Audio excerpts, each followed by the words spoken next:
आप राष्ट्र प्रथम की भावना के साथ अपना दायित्व निभाएंगे, 140 करोड़ देशवासियों की आकांक्षाओं की पूर्ति का माध्यम बनेंगे। मैं श्री ओम बिरला जी को लोकसभा के अध्यक्ष की गौरवपूर्ण भूमिका के निर्वहन के लिए शुभकामनाएं देती हूँ। उनके पास सार्वजनिक जीवन का बहुत व्यापक अनुभव है। मुझे विश्वास है कि वे लोकतांत्रिक परंपराओं को अपने कौशल से नई ऊंचाई से देने में सफल होंगे। माननीय सदस्यगण, मैं आज कोटि-कोटि देशवासियों को की तरफ से भारत के चुनाव आयोग का भी आभार व्यक्त करती हूँ। ये दुनिया का सबसे बड़ा चुनाव था। करीब 64 करोड़ मतदाताओं ने उत्साह और उमंग के साथ अपना कर्तव्य निभाया है। इस बार भी महिलाओं ने बढ़ चढ़कर मतदान में हिस्सा लिया है। इस चुनाव की बहुत सुखद तस्वीर जम्मू कश्मीर में भी सामने आए हैं। कश्मीर घाटी में वोटिंग के अनेक दशकों के रिकॉर्ड टूटे हैं। बीते 4 दशकों में कश्मीर में हमने बंद और हड़ताल के बीच कम मतदान का दौर ही देखा था। भारत के दुश्मन इसको वैश्विक मंचों पर जम्मू कश्मीर की राय के रूप में दुष्प्रचारित करते रहे, लेकिन इस बार कश्मीर घाटी ने देश और दुनिया में ऐसे हार ताकत को करारा जवाब दिया है। पहली बार इस लोकसभा चुनाव में घर पर जाकर भी मतदान कराया गया है। मैं लोकसभा चुनाव से जुड़ी हर कर्मी को सराहना करती हूं और अभिनंदन करती हूं। माननीय सदस्यगण, 2024 के लोकसभा चुनाव की चर्चा आज पूरी दुनिया में हो रही है। दुनिया देख रही है कि भारत के लोगों में लगातार तीसरी बार स्थिर और स्पष्ट बहुमत की सरकार बनाई है।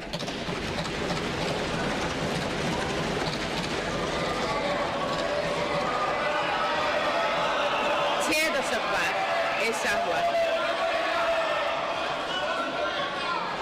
दशक बाद ऐसा हुआ है। ऐसा समय में जो भारत के लोगों की आकांक्षाएं सर्वोच्च स्तर पर है, लोगों ने मेरी सरकार पर लगातार तीसरी बार भरोसा जताया है।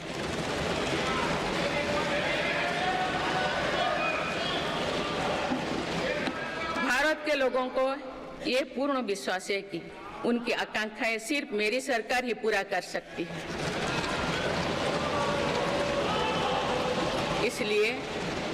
इसलिए 2024 का ये चुनाव नीति, नियत, निष्ठा और निर्णयों पर विश्वास का चुनाव रहा है।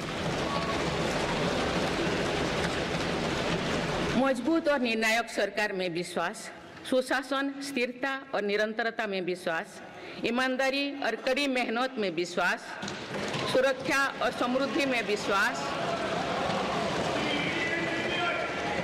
सरकार की गारंटी और डिलीवरी पर विश्वास, विकसित भारत के संकल्प में विश्वास। मेरी सरकार ने 10 वर्षों से सेवा और सुशासन का जो मिशन जनाया है, ये उस पर मुहर है। ये जनादेश है कि भारत की विकसित बनाने का काम बिना रुके चलता रहे और भारत अपने लक्ष्यों की प्राप्ति करते रहे।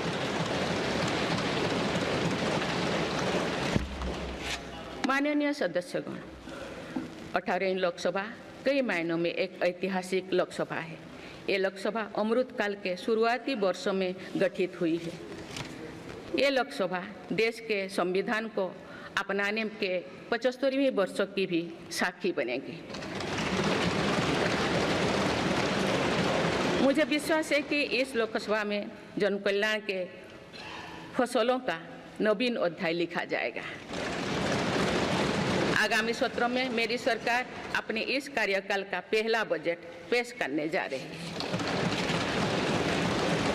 ये बजट सरकार की दूरगामी नीतियों और फ्यूचरिस्टिक विजन का एक प्रभावी दस्तावेज होगा। इस बजट में बड़े आर्थिक और सामाजिक निर्णयों के साथ ही अनेक ऐतिहासिक कदम भी देखने को मिलेंगे। भारत के तेज विकास की जन आकांक्षाओं का पूरा करने के लिए रिफॉर्म्स की गति अब और तेज की जाएगी। मेरी सरकार का मत है कि दुनिया भर में निवेशकों को आकर्षित करने के लिए राज्यों में स्वस्थ स्पर्धा हो। यही कॉम्पिटिटिव कोऑपरेटिव फेडरलिज्म की सच्ची स्पिरिट है। राज्यों के विकास से देश का विकास, इसी भावना के साथ हम आगे बढ़ते रहेंगे। माननीय सदस्यगण, रिफॉर्म, परफॉर्म और ट्रांसफॉर्म के संकल्प ने आज भारत को दुनिया की सबसे तेजी से बढ़ने वाली अर्थव्यवस्था बना दिया है। 10 साल में भारत 11वें नंबर की अर्थव्यवस्था से ऊपर उठकर 5वें नंबर पर पहुंचा है। साल 2021 से लेकर साल 2024 के बीच भारत में औसतन 8% की रफ्तार से विकास किया है और ये ग्रोथ सामान्य समय में नहीं हुई है। बीती वर्षों में हमने 100 साल की सबसे बड़ी आपात देखी।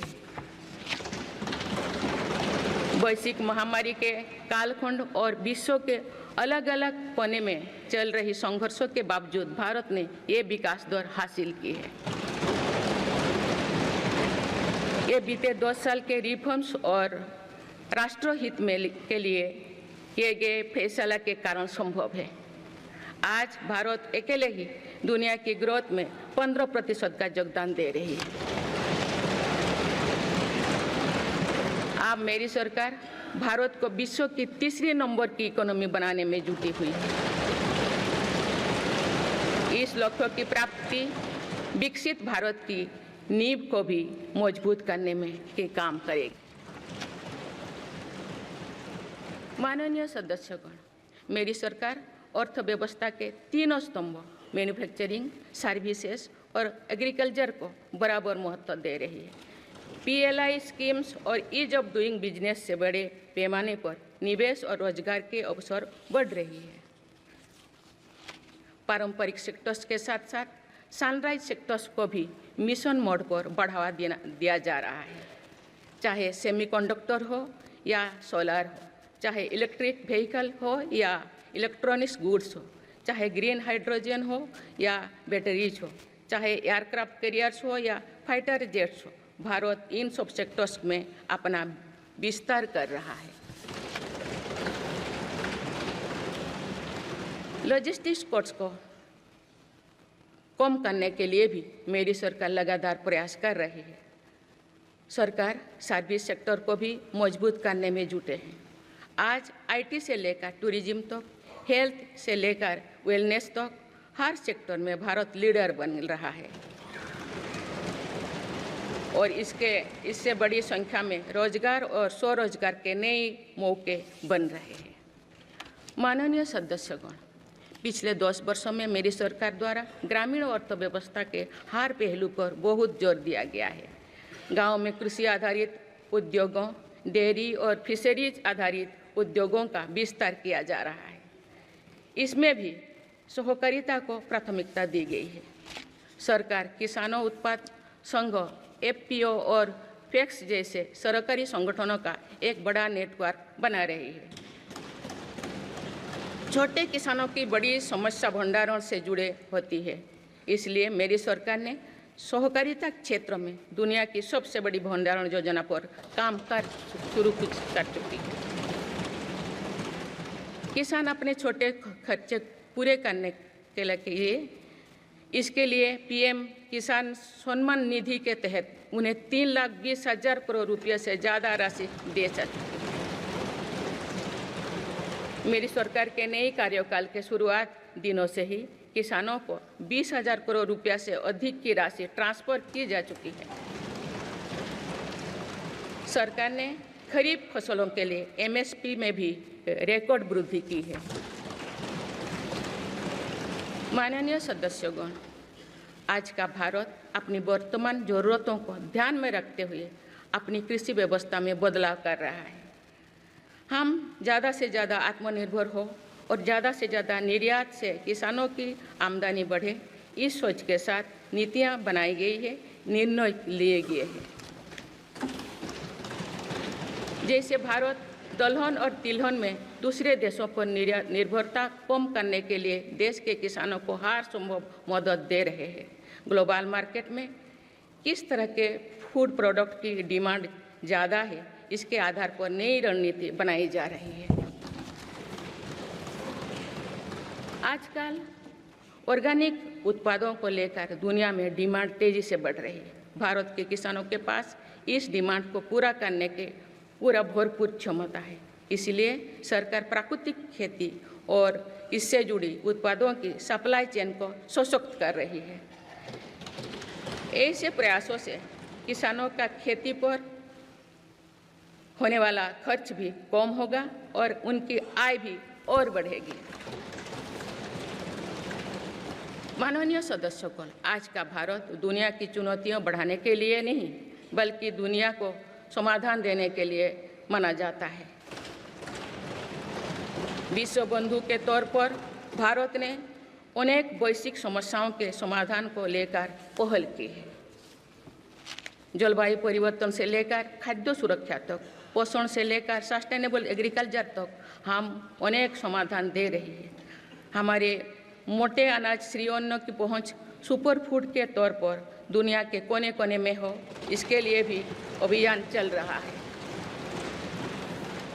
भारत की पहल पर पूरी दुनिया ने वर्ष 2023 में इंटरनेशनल मिलेट्स ईयर मनाया है। आपने देखा है, हाल ही में पूरी दुनिया ने अंतर्राष्ट्रीय योग दिवस भी मनाया है। भारत की इस महान परंपरा की प्रतिष्ठा विश्व में लगातार बढ़ रही है। योग और आयुष को बढ़ावा देकर भारत एक स्वस्थ विश्व के निर्माण में मदद कर रही है। मेरी सरकार ने रिन्यूएबल एनर्जी की क्षमता भी कई गुना बढ़ाई है। हम जलवायु से जुड़े लक्ष्यों को निर्धारित समय से पहले प्राप्त करने की दिशा दिखा रहा है। नेट जीरो के लिए आज भारत के प्रयास कई दूसरे देशों को प्रेरित कर रहे हैं। इंटरनेशनल सोलर अलायंस जैसे पहल पर आज रिकॉर्ड संख्या में दुनिया के देश हमारे साथ जुड़े हैं। माननीय सदस्यगण, आने वाला समय ग्रीन एरा यानी हरित युग का है। मेरी सरकार इसके लिए भी हर जरूरी कदम उठा रही है। हम हरित उद्योगों पर निवेश बढ़ा रहे हैं, जिससे ग्रीन जॉब्स भी बढ़े हैं। ग्रीन एनर्जी हो या फिर ग्रीन मोबिलिटी, हर मोर्चे पर हम बड़े लक्ष्यों के साथ काम कर रहे हैं। मेरी सरकार अपने शहरों को दुनिया के बेहतरीन लिविंग स्पेस बनाने के लिए भी प्रतिबद्ध है। प्रदूषण से मुक्त, साफ सुथरे और सुविधा युक्त शहरों में रहना भारत के नागरिकों का हक है। विशेष रूप से छोटी शहरें और कस्बे में बीते 10 वर्षों से अभूतपूर्व निवेश किया गया है। भारत में आज दुनिया का तीसरे सबसे बड़ा डोमेस्टिक एविएशन मार्केट है। अप्रैल 2014 में भारत में सिर्फ 209 एयरलाइन रूट्स थे। अप्रैल 2024 में इनकी संख्या बढ़कर 605 हो गया है। हवाई यात्रा में हो रहे इस विस्तार का सीधा लाभ टियर 2, टियर 3 शहरों को हो रहा है। 10 वर्षों में देश के 21 शहरों तक मेट्रो सुविधाएं पहुंची है। वंदे मेट्रो जैसे कई योजनाएं पर काम चल रही है। भारत का पब्लिक ट्रांसपोर्ट दुनिया में बेहतरीन हो, इस लक्ष्य के साथ मेरी सरकार काम कर रही है। माननीय सदस्यगण, मेरा सरकार इन आधुनिक मापदंड पर काम कर रही है, जिससे भारत विकसित देश के सामने बराबरी से खड़े हो सके। इंफ्रास्ट्रक्चर का विकास इस दिशा में बदलते भारत की नई तस्वीर के रूप में उभारा है। मेरी सरकार ने 10 वर्षों में पीएम ग्रामीण सड़क योजना के तहत गांव में 3,80,000 किलोमीटर से ज़्यादा सड़कें बनाई हैं। आज भारत में नेशनल हाईवेज और एक्सप्रेसवेज का जाल बिछ रहा है। नेशनल हाईवेज बनाने की गति में भी 2 गुनी से अधिक की वृद्धि हुई है। अहमदाबाद मुंबई के बीच हाई स्पीड रेल इकोसिस्टम का निर्माण कार्य भी तेजी से आगे बढ़ रहा है। मेरी सरकार ने उत्तर, दक्षिण और पूर्वी भारत के बुलेट ट्रेन कॉरिडोर्स के लिए फिजिबिलिटी स्टडीज शुरू करने का फैसला किया है। पहली बार देश में अंतर्देशीय जलमार्गों के विकास पर इतने व्यापक रूप से काम शुरू हुआ है। इसका बड़ा लाभ नॉर्थ ईस्ट को होगा। मेरी सरकार ने नॉर्थ ईस्ट के विकास के लिए 10 वर्षों में आवंटन में 4 गुना से अधिक की वृद्धि की है।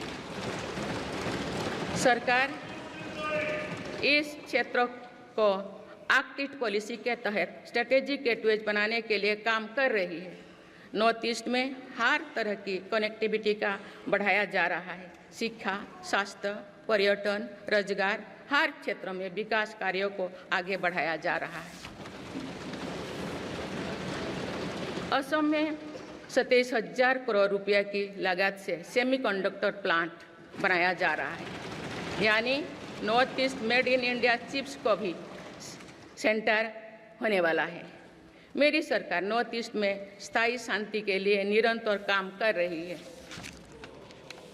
पिछले इस 10 वर्षों में अनेक पुराने विवादों को हल किया गया, अनेक अहम समझौते हुई है। नॉर्थ ईस्ट में अशांत क्षेत्रों में तेज विकास करके चरणबद्ध तरीके से अफवाह हटाने का काम भी जारी है। देश के हर क्षेत्र में विकास के ये नए आयाम भारत के भविष्य का उद्घोष कर रहे हैं। माननीय सदस्य, वुमेन लेड डेवलपमेंट के लिए समर्पित मेरी सरकार ने महिला सशक्तिकरण के एक नए युग की शुरुआत की है। देश की नारी शक्ति लंबे समय तक लोकसभा और विधानसभा में अधिक भागीदारी की मांग कर रही थी। आप उनके पास नारी शक्ति बंधन अधिनियम की ताकत है।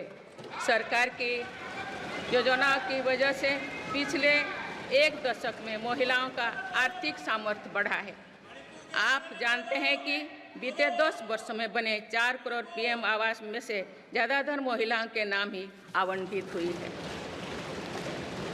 आप तीसरी कार्यकाल के शुरुआत में ही सरकार ने 3 करोड़ नए घर बनाने की स्वीकृति दी है। इनमें से भी अधिकतर घर महिलाओं के नाम पर ही आवंटित होंगे। बीते 10 वर्षों में 10 करोड़ महिलाएं सेल्फ हेल्प ग्रुप्स से जुड़े हैं। मेरी सरकार ने 3 करोड़ महिलाओं को लखपति दीदी बनाने के लिए व्यापक अभियान चलाए हैं। इसके लिए सेल्फ हेल्प ग्रुप्स को आर्थिक मदद भी बढ़ाई जा रही है। सरकार का प्रयास है कि महिलाओं का कौशल बढ़े, कमाई के साधन बढ़े और उनका सम्मान भी बढ़े। नमो ड्रोन दीदी योजना इस लक्ष्य की पूर्ति में सहायक बन रही है। इस योजना के तहत हजारों सेल्फ हेल्प ग्रुप्स की महिलाओं को ड्रोन दिए जा रहे हैं। ड्रोन पायलट बनने की ट्रेनिंग भी दी जा रही है। मेरी सरकार ने हाल ही में कृषि खेती सखी कार्यक्रम भी शुरू किया है। इसके तहत अभी तक सेल्फ हेल्प ग्रुप्स की 30,000 महिलाओं को कृषि सखी के रूप में प्रमाण पत्र दिए गए हैं। कृषि सखियों को आधुनिक खेती की तकनीक में प्रशिक्षण किया जा रहा है ताकि वे कृषि को और आधुनिक बनाने में किसानों की मदद कर सकें।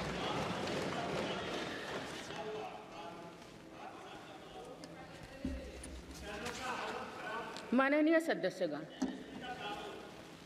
मेरी सरकार का ये भी प्रयास है कि महिलाएं अधिक से अधिक बचत कर सकें। बैंक खातों में जमा राशि पर बेटियों को ज़्यादा ब्याज देने वाला सुकन्या समृद्धि योजना की लोकप्रियता से हम परिचित हैं। मुफ्त राशन और सस्ते गैस सिलेंडर की योजना से महिलाओं को बहुत लाभ हो रहा है। अब मेरी सरकार बिजली का बिल जीरो करने और बिजली बेचकर कमाई करने की योजना भी लाई है। पीएम सूर्यघर मुफ्त बिजली योजना के तहत घर की छत पर सोलर पैनल लगाए जा रहे हैं। इसके लिए मेरी सरकार प्रति परिवार 78,000 रुपया तक की मदद कर रही है। इतने कम समय में 1 करोड़ से ज़्यादा परिवार इन योजना में रजिस्टर कर चुके हैं। जिन घरों में सोलर पैनल लग चुके हैं, अब वहां बिजली का बिल 0 हो गया है। माननीय सदस्यगण, विकसित भारत का निर्माण तभी संभव है जब देश के गरीब, युवा, नारी शक्ति और किसान सशक्त होंगे। इसलिए मेरी सरकार की योजनाओं में सर्वोच्च प्राथमिकता इन्हीं 4 स्तंभों को दी जा रही है। हमारी कोशिश इन तो हर सरकारी योजना का लाभ पहुंचाने की है और यही सैचुरेशन को की अप्रोच भी है। जो भारत इस इच्छा शक्ति के साथ काम कर रही है कि सरकारी योजना से एक भी व्यक्ति छूटे नहीं, तो इसका लाभ सभी को होता है। सरकार की योजनाओं एवं सैचुरेशन अप्रोच के कारण ही 10 वर्षों में 25 करोड़ भारतीय गरीबी से बाहर निकले। इसमें अनुसूचित जाति, अनुसूचित जनजाति, पिछले वर्ग, हर समाज, हर क्षेत्र के परिवार है।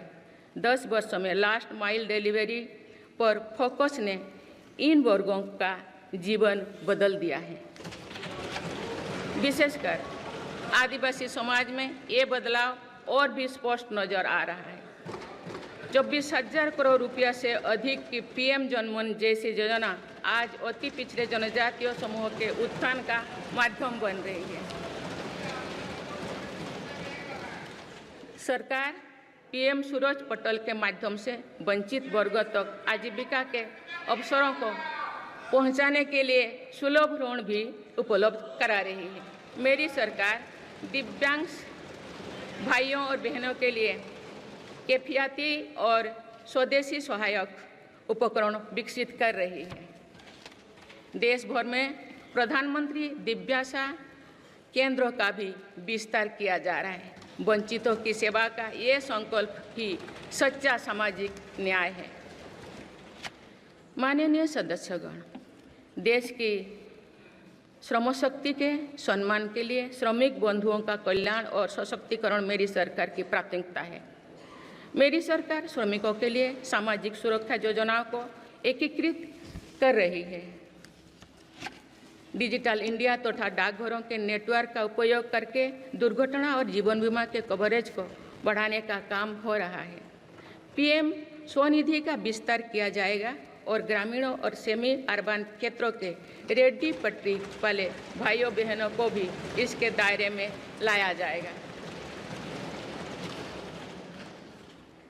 माननीय सदस्यगण, बाबा साहेब डॉक्टर भीमराव अंबेडकर का मानना था कि किसी भी समाज की प्रगति समाज के निचले तबके की प्रगति पर निर्भर करती है। पिछले 10 वर्षों में राष्ट्र की उपलब्धियों और विकास का आधार गरीब का सशक्तिकरण रहा है। मेरी सरकार ने पहली बार गरीब को ये एहसास करवाया कि सरकार उनकी सेवा में है। कोरोना के कठिन समय में सरकार ने 80 करोड़ लोगों को मुफ्त राशन देने के लिए पीएम गरीब कल्याण अन्न योजना शुरू की। इस योजना का लाभ उन परिवारों को भी मिल रहा है जो गरीबी से बाहर निकले हैं, ताकि उनके कदम वापस पीछे ना जाए। स्वच्छ भारत अभियान में भी गरीब के जीवन की गरिमा से लेकर उसके स्वास्थ्य तक का राष्ट्रीय महत्व का विषय बनाया है। पहली बार देश में करोड़ों गरीबों के लिए शौचालय बनाया गया है। ये प्रयास हमें आश्वस्त करते हैं कि देश आज महात्मा गांधी के आदर्शों का सच्चे अर्थों में अनुसरण कर रहा है। मेरी सरकार 55 करोड़ लाभार्थियों को आयुष्मान भारत योजना के तहत मुफ्त स्वास्थ्य सेवाएं भी उपलब्ध करवाए हैं।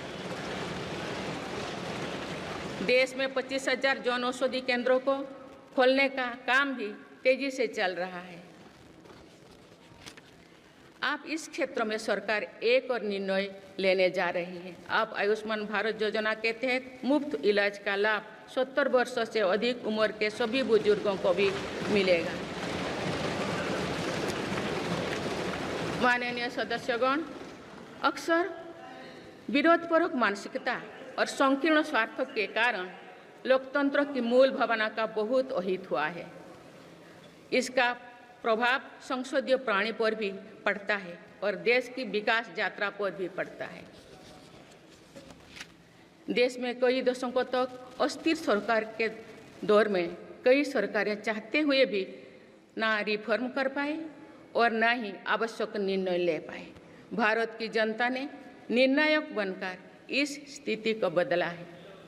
बीते 10 वर्षों में ऐसे अनेक रिफॉर्म्स हुई है जिनका बहुत लाभ देश को आज मिल रहा है।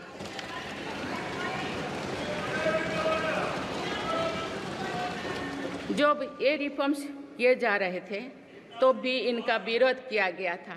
नकारात्मकता फैसले की कोशिश की गई थी, लेकिन ये सारे रिफॉर्म्स समय की कसौटी पर खरे साबित हुए हैं।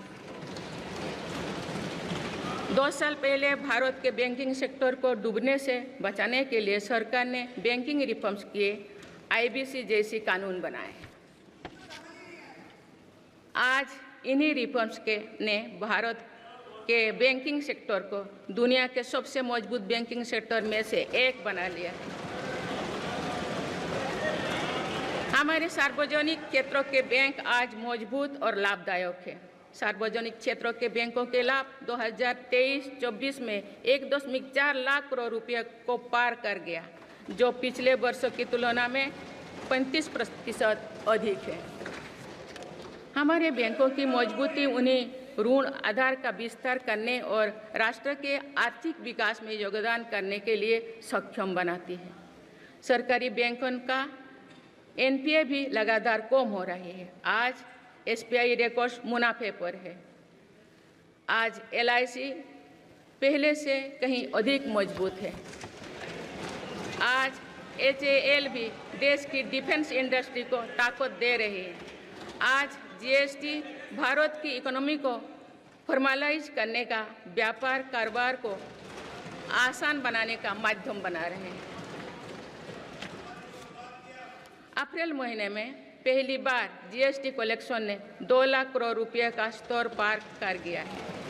इससे राज्यों की आर्थिक ताकत भी बढ़ी है। डिजिटल इंडिया और डिजिटल पेमेंट्स के प्रति भी आज पूरा विश्व आकर्षित हो रही है।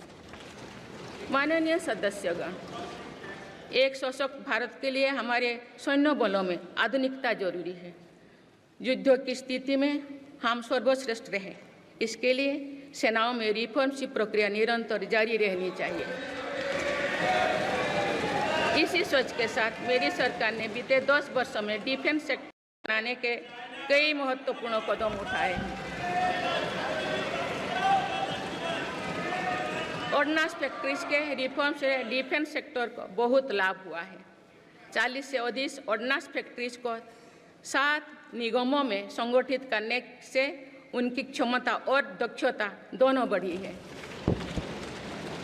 ऐसे ही रिफॉर्म्स के कारण भारत आज 1 लाख करोड़ रुपये से अधिक की डिफेंस मैन्युफैक्चरिंग कर रहा है। पिछले एक दशक में हमारे डिफेंस एक्सपोर्ट 18 गुना अधिक होकर 21,000 करोड़ रुपया तक पहुंच चुका है। फिलीपींस के साथ ब्रह्मास मिसाइल का रक्षा सौदा डिफेंस एक्सपोर्ट के क्षेत्र में भारत की पहचान मजबूत कर रहा है। सरकार ने युवाओं और उनके स्टार्टअप्स को बढ़ावा देकर आत्मनिर्भर डिफेंस सेक्टर की मजबूत नींव तैयार की है। मेरी सरकार उत्तर प्रदेश और तमिलनाडु में 2 डिफेंस कॉरिडोर्स भी विकसित कर रही है। हम सभी के लिए एक खुशी की बात है कि पिछले वर्ष हमारी सैन्य जरूरतों की लगभग 70% खरीद भारतीय उद्योगों से ही की गई है। हमारी सेनाओं ने 500 से अधिक सैन्य साजो सामान को विदेशों में नहीं मंगाना तय किया है। ये सभी हथियार और उपकरण अब सिर्फ भारतीय कंपनियों से ही खरीद की जाएगी। मेरी सरकार ने सैनिकों के हितों को भी हमेशा प्राथमिकता दी है। तभी 4 दशक के बाद 1 रैंक 1 पेंशन को लागू किया गया है। इसके तहत अब तो 1,20,000 करोड़ रुपया दिए जा चुके हैं। शहीद सैनिकों के सम्मान के लिए सरकार ने कर्तव्य पथ के एक छोर पर नेशनल वॉर मेमोरियल की स्थापना भी की है। ये प्रयास केवल वीर जवानों के प्रति कृतज्ञ राष्ट्र का नमन ही नहीं है, बल्कि राष्ट्र प्रथम की अनवरत प्रेरणा का स्रोत भी है। माननीय सदस्यगण, मेरी सरकार देश के हर युवा को बड़े सपने देखने और उन्हें साकार करने के लिए जरूरी माहौल बनाने में जुटी है। बीते 10 वर्षों में ऐसे हर अवरोध को हटाया गया है जिसके कारण युवाओं को परेशानी थी। पहले अपने ही प्रमाण पत्रों को अटेस्ट करने के लिए युवाओं को भटकना पड़ता था। अब युवा सेल्फ अटेस्टेड करने का काम कर रहे हैं। केंद्र सरकार की ग्रुप सी, ग्रुप डी भर्तियों से इंटरव्यू को खत्म किया गया है। पहले जो विद्यार्थी सिर्फ भारतीय भाषा में पढ़ाई करते थे, उनके साथ अन्याय की जाती थी। मेरी सरकार ने नई राष्ट्रीय शिक्षा नीति लागू कर इस अन्याय को दूर करने के लिए कदम उठाए। युवाओं को अब भारतीय भाषा में इंजीनियरिंग की पढ़ाई का विकल्प भी मिला। विगत 10 वर्ष में देश में 7 नई IIT, 16 IIIT, 7 IIM, 15 नए एम्स, 315 मेडिकल कॉलेज और 390 विश्वविद्यालय स्थापित किया गया है। मेरी सरकार इन संस्थानों को और मजबूत बनाकर आवश्यकता के अनुसार इनकी संस्था को भी बढ़ाएंगे। सरकार एक डिजिटल विश्वविद्यालय बनाने की दिशा में भी काम कर रही है। अटल टिंकरिंग लैब्स, स्टार्टअप इंडिया और स्टैंड अप इंडिया जैसे अभियान हमारे युवाओं का सामर्थ्य बढ़ा रहे हैं। इन्हीं प्रयासों से आज भारत दुनिया का तीसरा सबसे बड़ा स्टार्टअप इकोसिस्टम बन चुका है। माननीय सदस्यगण, सरकार का ये निरंतर प्रयास है कि देश के युवाओं को अपनी प्रतिभा दिखाने का उचित अवसर मिले। सरकारी भर्ती हो या फिर परीक्षाएं, सुनिए, परीक्षाएं किसी भी कारण से इनमें रुकावट आए, ये उचित नहीं है। इनमें शुचिता और पारदर्शिता बहुत जरूरी है। हाल ही में कुछ परीक्षाओं में हुई पेपर लीक की घटनाओं की निष्पक्ष जांच और दोषियों को कड़ी से कड़ी सजा दिलवाने के लिए मेरी सरकार प्रतिबद्ध है। इससे पहले भी हमने देखा है कि कई राज्यों में पेपर लीक की घटनाएं होती रही है। इस पर दलीय राजनीति से ऊपर उठकर देशव्यापी ठोस उपाय करने की जरूरत है। संसद ने भी परीक्षा में होने वाली गड़बड़ियों के विरुद्ध एक सख्त कानून बनाया है। मेरी सरकार परीक्षाओं से जुड़ी संस्थाओं, उनके कामकाज के तरीके, परीक्षा प्रक्रिया सभी में बड़ी सुधार करने की दिशा में काम कर रही है। माननीय सदस्यगण, मेरी सरकार ने युवाओं की राष्ट्र निर्माण में भागीदारी और बढ़ाने के लिए मेरा युवा भारत माय भारत अभियान की शुरुआत भी की है। इसमें अब तक 1.5 करोड़ से अधिक युवाओं का पंजीकरण हो चुका है। इस पहल से युवा में नेतृत्व कौशल और सेवा भावना का बीजारोपण होगा। आज हमारे युवाओं को खेलों में भी आगे बढ़ने के नए अवसर मिल रहे हैं। मेरी सरकार के प्रभावी प्रयासों का परिणाम है कि भारत के युवा खिलाड़ी वैश्विक मंचों पर रिकॉर्ड संख्या में मेडल्स जीत रहे हैं। कुछ ही दिनों बाद पेरिस ओलंपिक्स में भी शुरू होने वाले जा रहे हैं। ओलंपिक्स में देश का प्रतिनिधित्व करने वाले हर खिलाड़ी पर हमें गर्व है। मैं उन्हें अपनी शुभकामनाएं देती हूँ। इन उपलब्धियों को और आगे ले जाने के लिए भारतीय ओलंपिक संघ 2036 ओलंपिक्स खेलों की मेजबानी की तैयारी भी कर रही है। माननीय सदस्यगण, जुलाई की 1 तारीख से देश में भारतीय न्याय संहिता भी लागू हो जाएगी।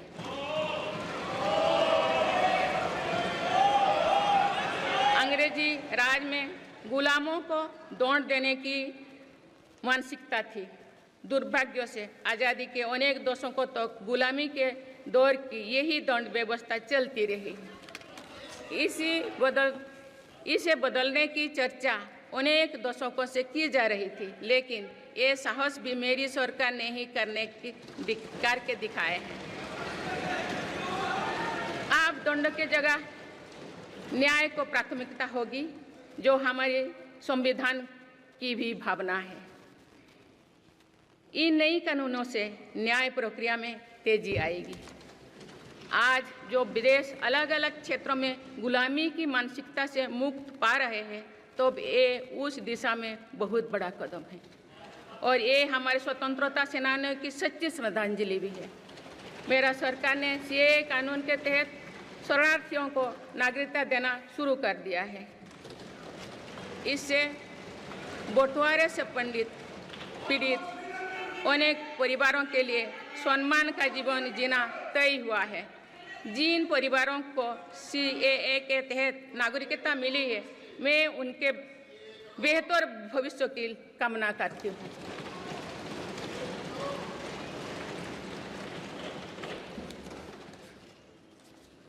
माननीय सदस्यगण, मेरी सरकार भविष्य निर्माण के प्रयासों के साथ ही भारतीय संस्कृति के वैभव और विरासत को फिर से स्थापित कर रही है। हाल में नालंदा यूनिवर्सिटी के भव्य कैंपस के रूप में इसमें एक नया अध्याय जुड़ा है। नालंदा सिर्फ एक यूनिवर्सिटी मात्र नहीं थी, बल्कि ये वैश्विक ज्ञान केंद्र के रूप में भारत के गौरवशाली अतीत का प्रमाण थी। मुझे विश्वास है कि नई नालंदा यूनिवर्सिटी भारत को ग्लोबल नॉलेज हब बनाने में सहायक सिद्ध होगी। मेरी सरकार का ये प्रयास है कि भावी पीढ़ियों को हजारों वर्षों की हमारी विरासत प्रेरणा देती है। इसलिए पूरे देश में तीर्थस्थलों को आस्था और आध्यात्म के केंद्रों को सजाया संवारा जा रहा है। माननीय सदस्यगण, मेरी सरकार विकास के साथ ही विरासत पर भी उतना ही गर्व करते हुए काम कर रही है। विरासत पर गर्व का ये संकल्प आज अनुसूचित जाति, अनुसूचित जनजाति, वंचित वर्ग और सर्व समाज के गौरव का प्रतीक बन रहा है।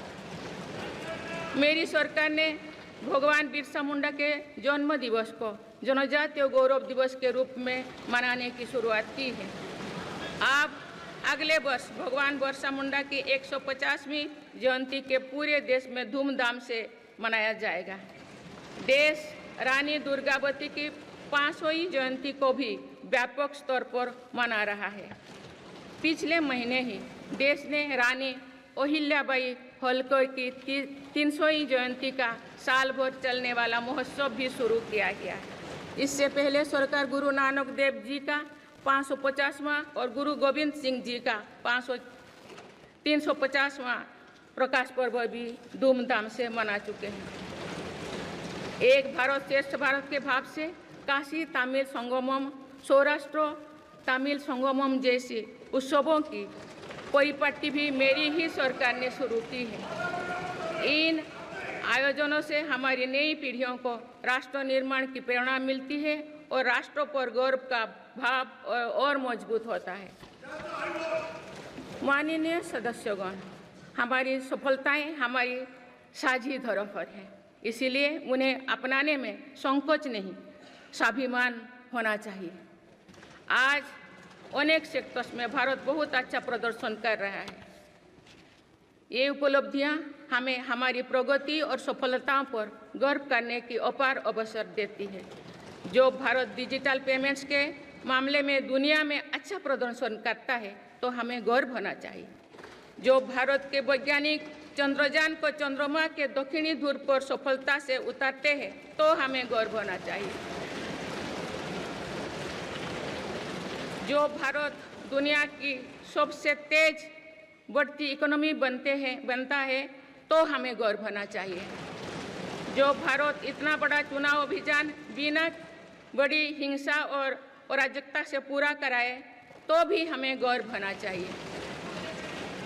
आज पूरा विश्व हमें मदर ऑफ डेमोक्रेसी के रूप में सम्मान देता है। भारत के लोगों ने हमेशा लोकतंत्र के प्रति अपना पूर्ण विश्वास प्रकट किया है। चुनाव से जुड़ी संस्थाओं पर पूरा भरोसा जताया है।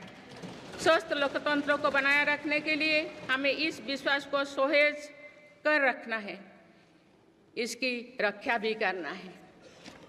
हमें याद रखना होगा, लोकतांत्रिक संस्थाओं और चुनावी प्रक्रिया पर लोगों के विश्वास को चोट पहुंचाना उसी डाल को काटना जैसे जिस पर हम सब बैठे हैं। हमारे लोकतंत्रों की विश्वसनीयता को ठेस पहुंचाने की हर कोशिश की सामूहिक आलोचना होना चाहिए। हम सभी को वो दौर याद है जो बैलेट पेपर छीन लिया जाता था, लूट लिया जाता था। मतदान प्रक्रिया को सुरक्षित बनाने के लिए ईवीएम को अपनाने का फैसला किया गया था। पिछले कई दशकों में ईवीएम में सुप्रीम कोर्ट से लेकर जनता की अदालत तक हर कसौटी को पार किया है। माननीय सदस्यगण, मैं आप सभी सदस्यों से अपनी कुछ और चिंताएं भी साझा करना चाहती हूँ। मैं चाहूँगी कि आप सभी इन विषयों पर चिंतन मनन करके इन विषयों पर ठोस और सकारात्मक परिणाम देश को दें। आज की संचार क्रांति के युग है में विघटनकारी ताकतें लोकतंत्र को कमजोर करने और समाज में दरार डालने की साजिश रच रहे हैं। ये ताकतें देश के भीतर भी है और देश के बाहर भी संचालित हो रहे हैं। इसके द्वारा अफवाह फैलाने का, जनता को भ्रम में डालने का, मिस इन्फॉर्मेशन का सहारा लिया जा रहा है। इस स्थिति को ऐसे ही बेरोक-टोक नहीं चलने दिया जा सकता है। आज के समय में टेक्नोलॉजी हर दिन और उन्नत हो रही है। ऐसे में मानवता के विरुद्ध इनका गलत उपयोग बहुत घातक है। भारत ने विश्व मंच पर भी इन चिंताओं को प्रकट किया है और एक ग्लोबल फ्रेमवर्क की वकालत की है। हम सभी का दायित्व है कि इन प्रवृत्ति को रोकें, इस चुनौती से निपटने के लिए नए रास्ते खोजें। माननीय सदस्यगण, 21वीं सदी के इस तीसरे दशक में आज ग्लोबल ऑर्डर एक नया शक्ल ले रहा है।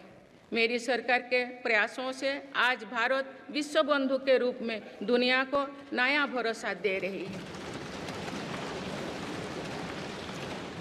मानव केंद्रित अप्रोच रखने की वजह से भारत आज किसी भी संकट के समय फास्ट रेस्पॉन्डर और ग्लोबल साउथ की बुलंद आवाज़ बना है। कोरोना का महासंकट हो, भूकंप जैसी कोई त्रासदी हो या फिर युद्धों की स्थितियाँ, भारत भावना मानवता को बचाने में आगे रहा है। भारत को देखने का विश्व का नज़रिया कैसे बदला है, ये इटाली में हुई G7 समिट में भी हम सभी ने अनुभव किया है। भारत ने अपनी G20 अध्यक्षता के दौरान भी विश्व को अनेक मुद्दों पर एकजुट किया है। भारत की अध्यक्षता के दौरान ही अफ्रीकन यूनियन को G20 का स्थायी सदस्य बनाया गया है। इससे अफ्रीका महाद्वीप के साथ साथ पूरे ग्लोबल साउथ का भरोसा मजबूत हुआ है। नेबरहुड फर्स्ट पॉलिसी में चलते हुए भारत ने पड़ोसी देशों के साथ अपने रिश्तों को मजबूत किया है। 7 पड़ोसी देशों के नेताओं का 9 जून को केंद्रीय मंत्रिपरिषद के शपथ ग्रहण समारोह में भाग लेना मेरी सरकार की इस प्राथमिकता दर्शाते हैं। भारत सबका साथ सबका विकास की भावना के साथ इंडो पैसिफिक क्षेत्रों के देश के साथ भी सहयोग बढ़ा रही है। पूर्वी एशिया हो या फिर मिडिल ईस्ट और यूरोप, मेरी सरकार कनेक्टिविटी पर बहुल बल दे रही है। भारत के विजन ने ही India Middle East Europe economic corridor को आकार देना शुरू किया है। ये कॉरिडोर 21वीं सदी के सबसे बड़ी गेम चेंजर में एक सिद्ध होगा। माननीय सदस्यगण, आने वाला कुछ महीने में भारत एक गणतंत्र के रूप में 75वें वर्ष पूरी करने जा रहे हैं। भारत का संविधान बीती दशकों में हर कसौटी पर खरा उतरा है। जब संविधान बन रहा था तो भी दुनिया में ऐसे ताकतें थे जो भारत के असफल होने की कामना कर रही थी। देश में संविधान लागू होने के बाद भी संविधान पर अनेक बार हमले हुए हैं। आज 27 जून है। 25 जून 1975 को लागू हुआ आपातकाल संविधान पर सीधे हमले का सबसे बड़ा और काला अध्याय था।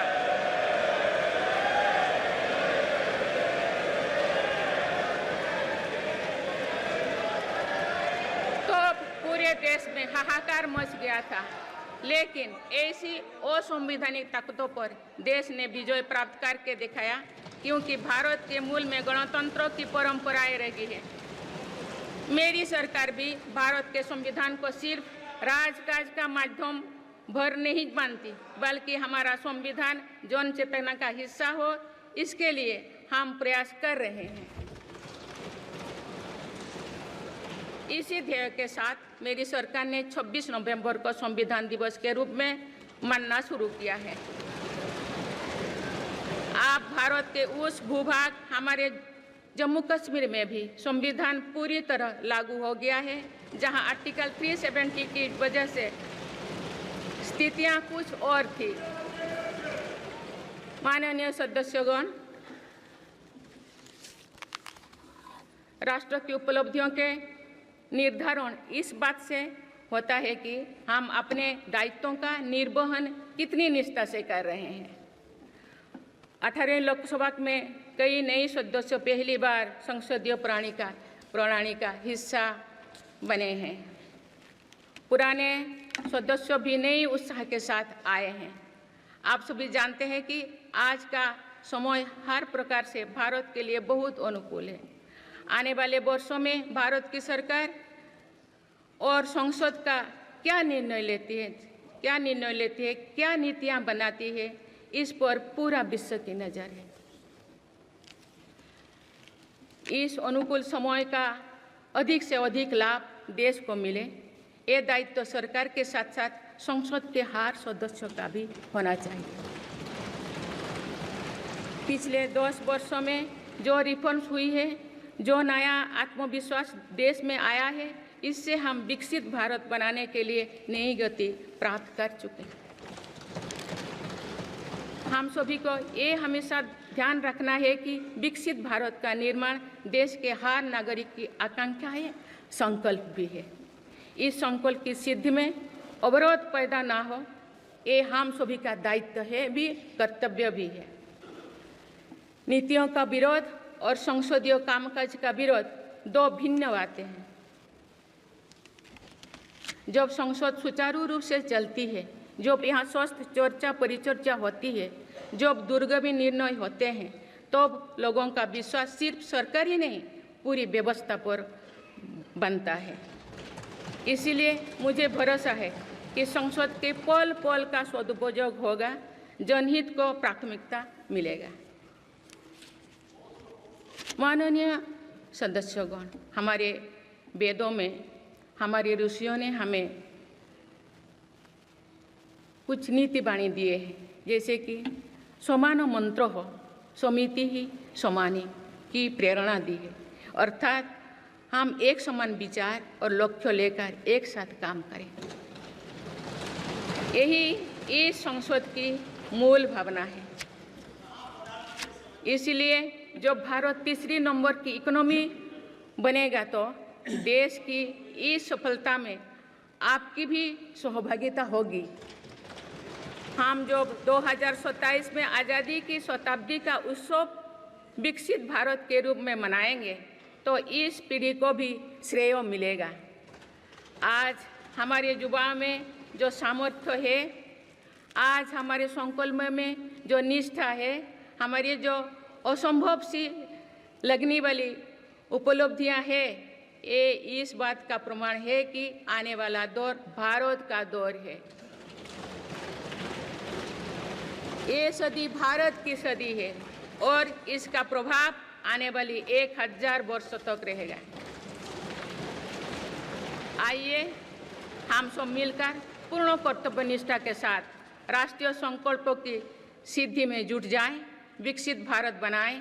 आप सभी को मेरा बहुत बहुत बहुत शुभकामनाएं। धन्यवाद। जय हिंद, जय Bharat.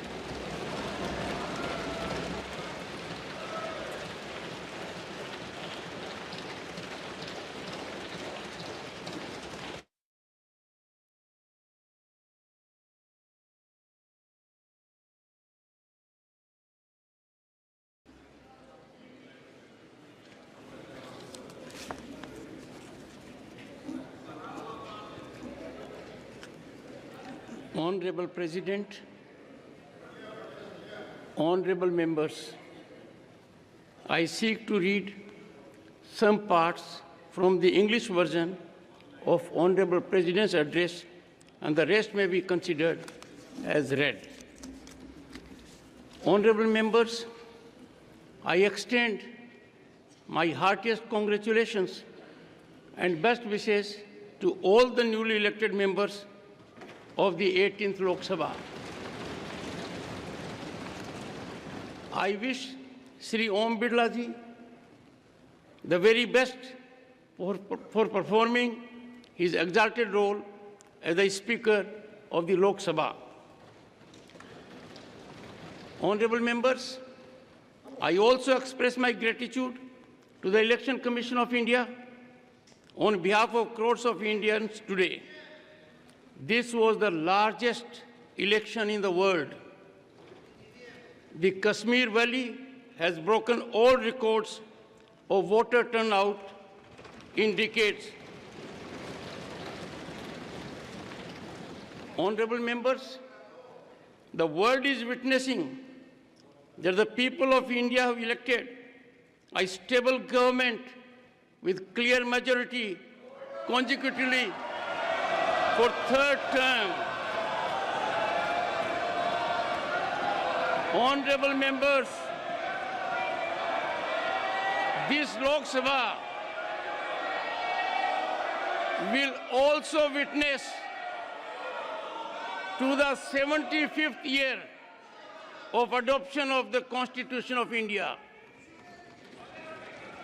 Honorable members, the resolve to perform, reform and transform has made India the fastest growing economy in the world today.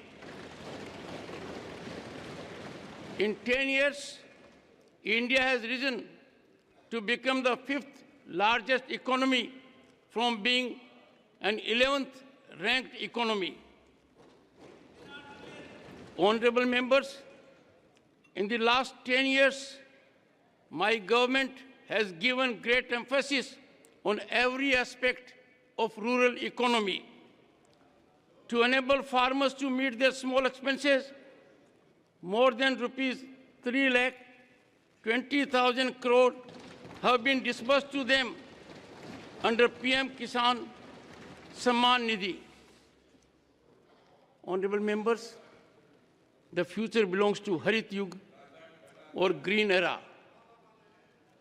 My government has increased the allocation for the development of Northeastern region by more than 4 times in the last 10 years.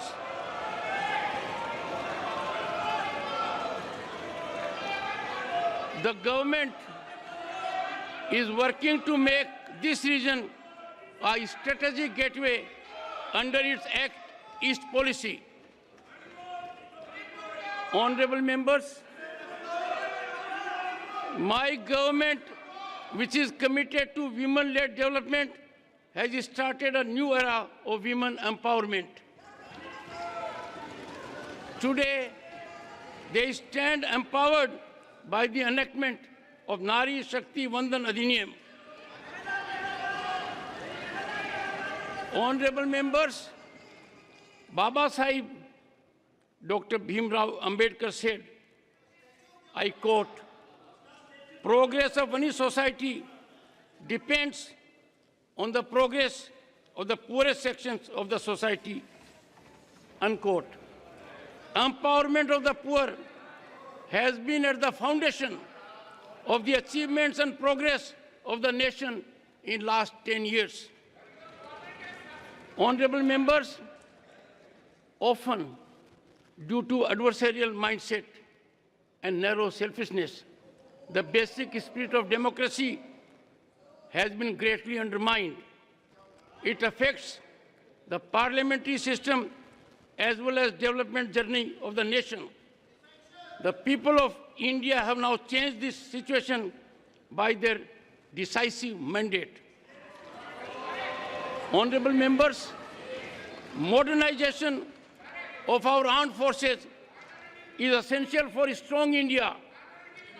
In the last decade, our defense exports have increased more than 18 times to the level of rupees 21,000 crore. Honorable members, for further increasing the participation of youth in the nation building, my government has launched Mera Yuva Bharat campaign. So far, more than 1.5 crore youth have registered for it. Today, our youth is getting new opportunities to move forward in sports as well. Due to effective efforts of my government, young Indian players are winning a record number of medals at global platforms. Honorable members, the Bharatiya Nyaya Samhita will come into force in the country from 1st of July. During the British regime, there was a mindset to punish the subjects. Now justice will get priority over punishment, which also conforms to the spirit of our Constitution. These new laws will speed up the judicial process. My government has started granting citizenship to refugees under the CA. Honorable members, the global order is taking a new shape in the third decade of 21st century. The way the world now reviews India was evident during the G7 summit held in Italy. India has brought the world together on various issues during her G20 presidency. Honorable members, in the ensuing few months, India is going to complete 75 years as a republic.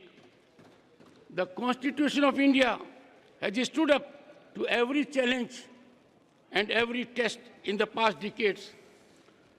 Even when the Constitution was in the making, there were forces in the world who wished India to fail. Even after the Constitution came into force, it was attacked many times. Today is 27th June. Imposition of emergency on 25th June 1975 was the biggest and darkest chapter of direct attack on the Constitution. The entire country felt outraged,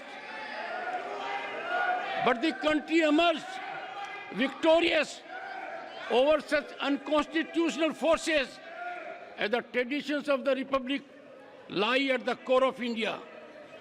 My government also does not consider the Constitution of India as just a medium of governance. Rather, we are making efforts to ensure that our Constitution becomes a part of public consciousness. Now, the Constitution has also come into force fully in that part of India, our Jammu and Kashmir, where conditions were different due to Article 370. Honorable members, we all need to always remember that making India a developed nation is the aspiration and resolve of every citizen of the country. It is the responsibility of all of us to ensure that no obstacles come in the way of achieving this resolution. Opposition of policies and obstruction of parliamentary functioning are two different things. When Parliament conducts business smoothly, when healthy deliberations take place here, when far-reaching decisions are taken, then the people repose confidence not only in the government, but also in the entire system. Therefore, I am confident that every moment of Parliament will be fully utilized. Public interest will be given priority. Honorable members, this century is India's century, and its impact will last for 1,000 years to come. Let us all together, with full devotion to our duties, get actively involved in fulfilling national resolutions and make India a developed nation. Best wishes to all of you. Thank you. Jai Hind, Jai Bharat.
Draupadi Murmu का अभिभाषण समाप्त हो गया है।